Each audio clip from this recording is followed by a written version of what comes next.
I am just back from Roots Tech, and at Roots Tech, I surveyed over 350 family historians about their obstacles to getting started with family history. And in this video, I'm going to cover one of them, which is writing the first draft.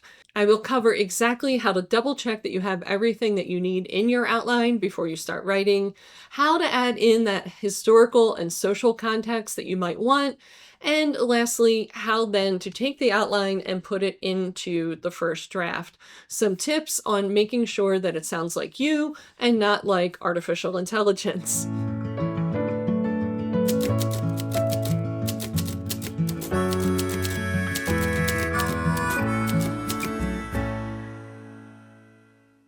In the last two videos I did on outlining, I covered how to make an outline from basic facts that you already have in genealogy software or on a website. And then I covered how to add in details onto your outline from records that you already have. So now let's just do a check on what we have in our outline so we can go ahead and then determine if we have enough to write. Here's the checklist that I follow. First, I want to make sure that my core facts are correct, such as names, dates, locations, and major life events. Does everything make sense? Do I have everything recorded in terms of those biographical details? Next, I want to make sure that I've added in anything personal that I've collected from my own family, and these are things that aren't published anywhere, most likely. So these are stories or memories that people have of these ancestors, maybe letters, family photographs, little family sayings and traditions, and maybe foods that we enjoyed. I want to make sure all those are added to the outline also. And again, these are things that I'm not going to be able to find on the internet. These are things that I have from talking with my family. And then lastly, in my list, I'm going to look for any gaps of additional research that I want to do. I'm not going to do that research right now. This is about writing, not research. It is very, very tempting to keep doing research. It's very easy to never be done with research because there is so much that we want to find out. But right now, the focus is on writing. So that's what I check on my outline for what I have so far. And the next question is, what about the additional historical and social context? My ancestors lived in a time and place. How do I find out more about that time and that place or places that they lived?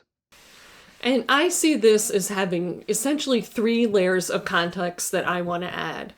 First, I want to look at the neighborhood in which they lived and try to understand more about what that was like. I'm going to use maps, I'm going to use events noted in the local newspaper, and I'm going to use things in those county biographies that were written around the time of the centennial of the United States, which would be 1876. Those are all in the public domain, and you can freely copy and use all the information in there. Next, I'm going to look at social norms. What were the expectations of my ancestors based on their ethnicity, their gender, their social or economic class?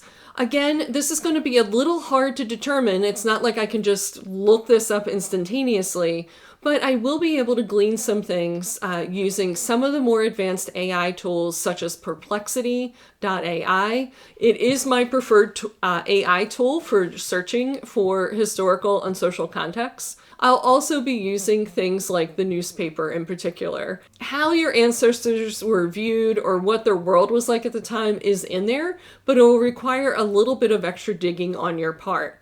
And again, you don't have to add this to your family history, but if you want to add that extra layer, it's available. And then the last part is the sensory details. What was the world like that they actually lived in? Did they live in an industrial town with like a steel factory? Did they live on a farm with farm animals where they were maybe milking cows every day? Adding things in like that to the family history really grounds them and makes them feel like real people. They're not just floating out there with names and dates only. So those sensory details, again, are going to be found in local histories that might be at the local historical society, where they gathered up the stories of maybe not your particular ancestors, but people who lived there in the time and place of your family. Again, those county biographies and also the newspapers are very, very helpful.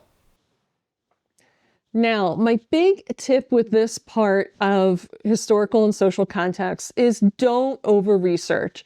For me, it gets easy at this point to start spinning my wheels and feeling like I am never done, like I just don't have enough. And I have to just tell myself, I'm not writing a Hollywood movie script. I don't need to set up this entire environment. I just need to provide something for future generations to work off of. I have to trust that history is not going to completely disappear and that future generations might want to do some additional research on these family members and add additional details to their story. And if you would like me to do a video going more in depth on the historical and social context, let me know. I'd be more than happy to do that. And now we get to that first draft. We have a ton of details now on our family, and all we need to do as the family history writer is put together sentences. Now, don't panic. These aren't going to be perfect sentences. They're going to be awkward. They're going to be kind of ugly. They're going to be grammatically incorrect. They're not going to fit together. That's okay. We just want sentences on the paper. Why? Because we want it to be in our own voice and in our own point of view. You have, and I have, a unique way that we look at our family history. We have a story that we want to tell. And if we just jumped in and used AI at this point to write the story, that is going to be completely lost. Now, probably the best tip I have in terms of just getting the sentences onto the page is just pretend like you're talking to a friend. That's it. Just pretend like you're talking to a friend. And if you want to get assistance with that talking out loud, like you're talking to a friend, just open up ChatGPT and you can just hit the microphone and start recording. Or you could hit the microphone and start recording in Apple Notes or another note-taking app and just speak the words out loud. Again, we're not going for perfect sentences. We're not going for a completely coherent story. We're just getting that first draft out, stringing together all the facts and the details that you've written so far, and making sure to emphasize the parts of the story that you want to emphasize. Keep this in mind. Your first draft isn't your final draft. It's just the first draft. And I want to reassure you that this getting started is the hardest part. Once you get started, once you have that first draft, you will have momentum and you will be able to keep going and actually finish that family history that you've been wanting to write. This is Denise Allen with Chronicle Makers, and I'll catch you in the next video.